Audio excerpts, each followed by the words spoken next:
మత్స్యకారులకు ఏపీ ప్రభుత్వం అండగా ఉంటుందంటూ సీఎం జగన్ అన్నారు. మత్స్యకార భరోసా క్రింద వందలాది కోట్లు రిలీజ్ చేసినట్లుగా జగన్ చెప్పారు.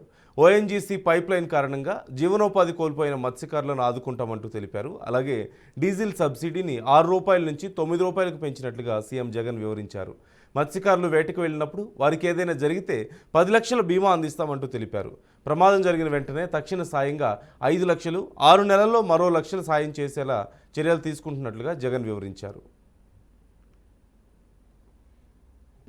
సబ్సిడీ విషయానికి వస్తే కూడా కేవలం ₹6 మాత్రమే సబ్సిడీ ఇస్తా ఉన్న అప్పటి పరిస్థితి నుంచి మనం అధికారంలోకి వచ్చిన వెంటనే దాన్ని ఏకంగా ₹9కు దాన్ని పెంచి ₹6 నుంచి ఏకంగా ₹9కు పెంచి వేటకు వెళ్ళి ఎవరైనా మత్స్యకారులు ఎవరైనా పొరపాటున ఏదైనా జరిగి ఏదైనా పాపం ఆ కుటుంబాలలో ఎవరైనా చనిపోతే గతంలో ఇచ్చే ఎక్స్గ్రేషియా కూడా ఎప్పుడు వస్తుందో తెలీదు, అసలు అందరికీ ఇది అవైలబుల్గా ఉంటుందా లేదా అన్నది కూడా తెలియని పరిస్థితి నుంచి ఈరోజు ఆ పరిస్థితిని మార్చి ఎక్స్గ్రేషియా ఏకంగా ₹10 లక్షలకు పెంచి ఏదైనా జరగరానిది జరిగితే ఆ కుటుంబానికి అండగా ఉండే కార్యక్రమంలో భాగంగా ఏకంగా ₹10 లక్షలకు దాన్ని పెంచడమే కాకుండా ఇన్సిడెంట్ జరిగిన వెంటనే ఒక ₹5 లక్షల వాళ్ళకు వెంటనే సహాయం అందేట్టుగా, ఆ తర్వాత మిగిలినది కూడా టైం బౌండ్ మేనర్లో వితిన్ 6 months, వితిన్ 6 నెలల్లోనే